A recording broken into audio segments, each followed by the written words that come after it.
Narito ang isang nakakaantig na alamat tungkol sa pinagmulan ng mga balyena. Ang payapang isla ng manunulat. Sa isang liblib at napakagandang isla sa gitna ng asul na karagatan, nanirahan ang isang matandang manunulat na nagngangalang Amang Isko. Simple lamang ang kanyang buhay, ang tanging kasama niya ay ang kanyang mga panulat, papel, at ang tila walang katapusang awit ng mga alon. Si Amang Isko ay sikat sa kanyang kakayahang sumulat ng mga kwento na tila nagbibigay buhay sa mga damdamin.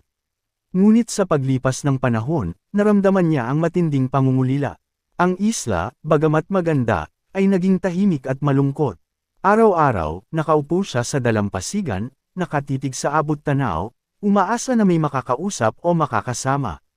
Ang tanging sagot sa kanyang mga tanong ay ang bulong ng hangin at ang malamig na dampi ng tubig sa kanyang mga paa. Isang gabi, habang maliwanag ang buwan, isang kakaibang pangyayari ang naganap. Isang malaking isda, hindi tulad ng anumang isda na nakita ni Amang Isko, ang dumaong sa mababaw na tubig malapit sa kanyang dampa. Ang balat nito ay tila gawa sa pilak at kumikislap sa ilalim ng buwan. Ang pinakatangi-tangi ay ang mga mata nito, malungkot, malalim, at puno ng tila karunungan ng buong karagatan.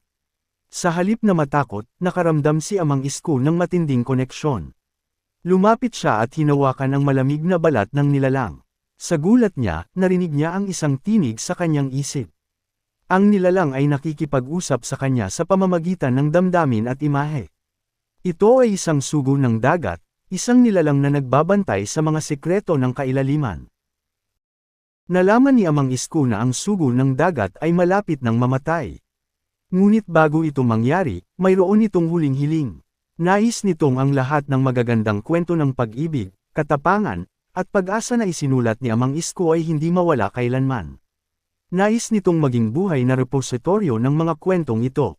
Ibigay mo sa akin ang iyong mga kwento, pakiusap ng sugo sa isip ni Amang Isko, at gagawin ko itong walang kamatayan.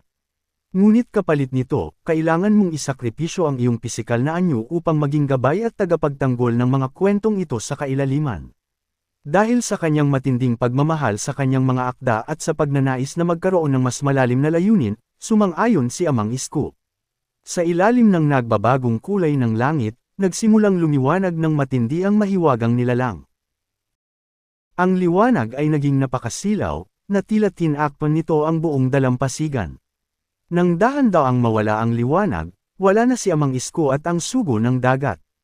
Sa kanilang kinaroroonan, sa malalim na tubig malapit sa pampang, ay may isang bagong nilalang.